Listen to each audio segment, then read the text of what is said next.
Hi! Welcome to this part of my review featuring Legend Quest Omnibus Edition. If you haven't seen the other parts of my review, featuring this old school style classic fantasy role-playing game, please check out the playlist in the description below. This time we are going to start talking about combat. But first I would like to talk about this channel's sponsor, Heroes and Hardships.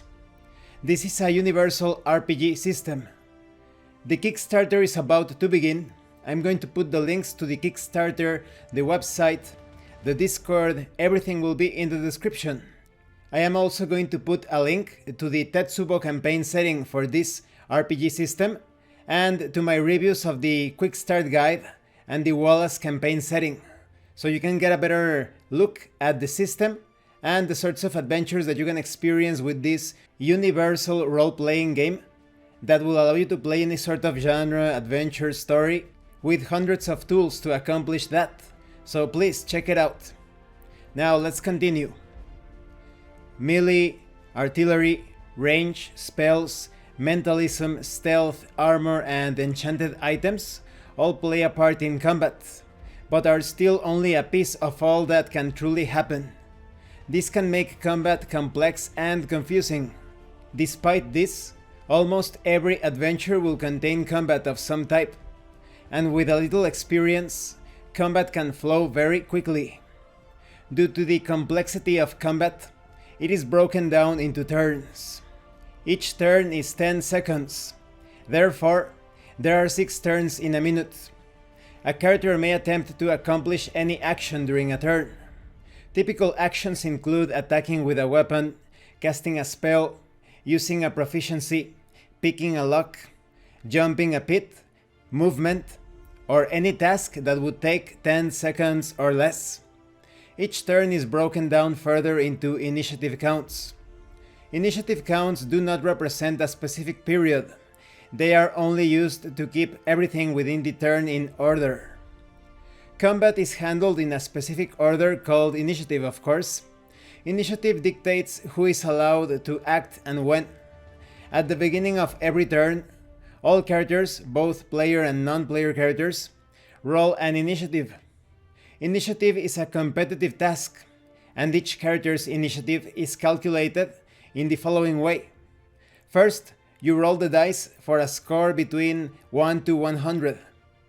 You add the character's agility multiplied by 10, after armor and other modifiers.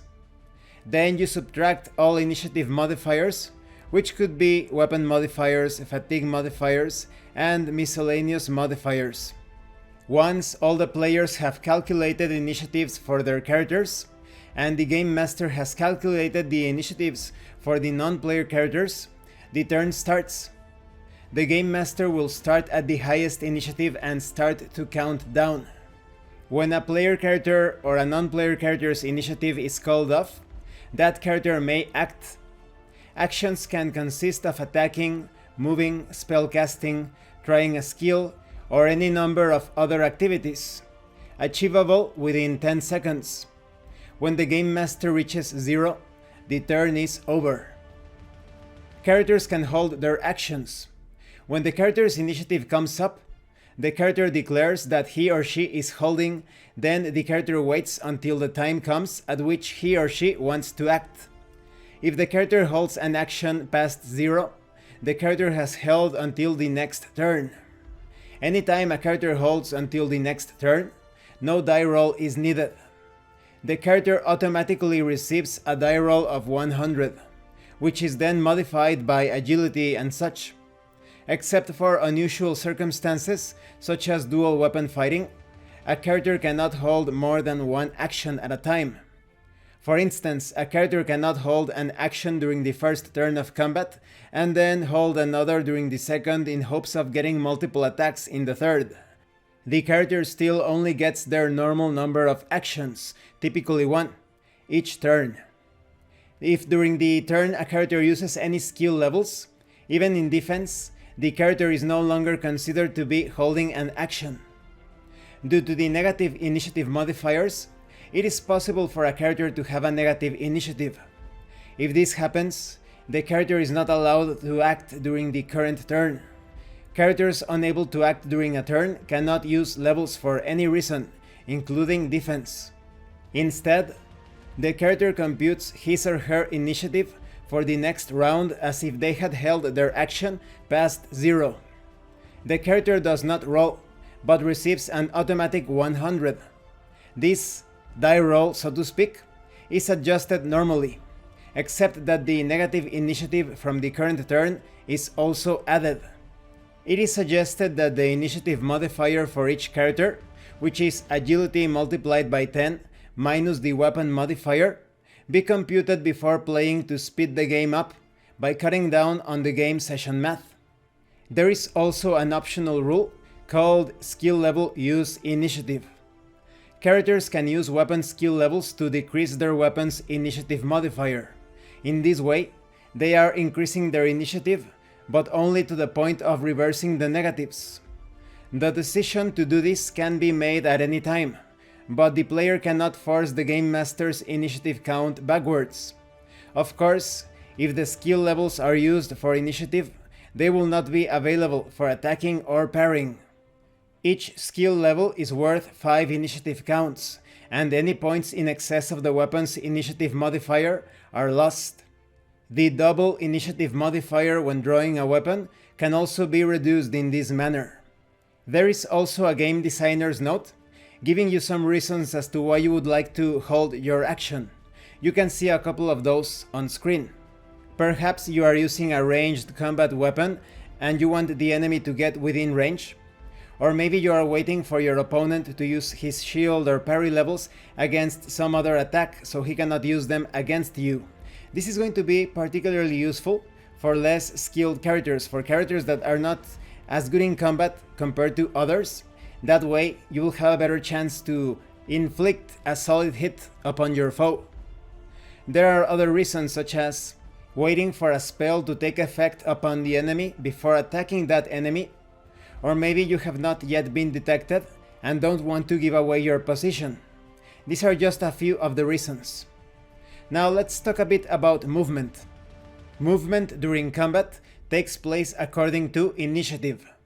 Every time characters wish to move, they must wait until their initiative is called.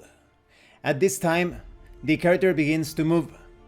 The character can free walk, run, or sprint. These are different modes of movement. While moving, if the character wishes to increase speed, the character can switch simply by applying the new modifiers. The remaining initiative counts of movement are then at the new rate of speed. The same can be done if the character wishes to slow down, but the higher movement modifier will still be in effect. A character can stop moving altogether at any time during his or her movement. And this concludes this part of the review. In the next part, we are going to talk about the different modes of movement, such as free walk, run, or sprint, along with the relevant modifiers. You can see how combat is quite complex in this role-playing game, but this also means it contains a richness, a certain tactical and strategic depth to it, taking into consideration the factors that affect initiative and how you can modify your initiative count depending on the weapon that you are using, the circumstances of a singular or particular combat encounter, if you decide to hold your action, if you are under the effect of some sort of spell or magical item, it all plays into this equation. You cannot slack off, you cannot doze off while everyone else is doing their own thing. You need to plan ahead and figure out what to do according to the changes during each combat round. Thank you for watching this part of the review. If you have any comments or questions, please let me know. And thank you so much to those of you that have been supporting the channel by sending drive-thru RPG gift certificates. If anyone else wants to further support the channel, the information on how to do that will be in the description below. Once again, thank you, and see you later.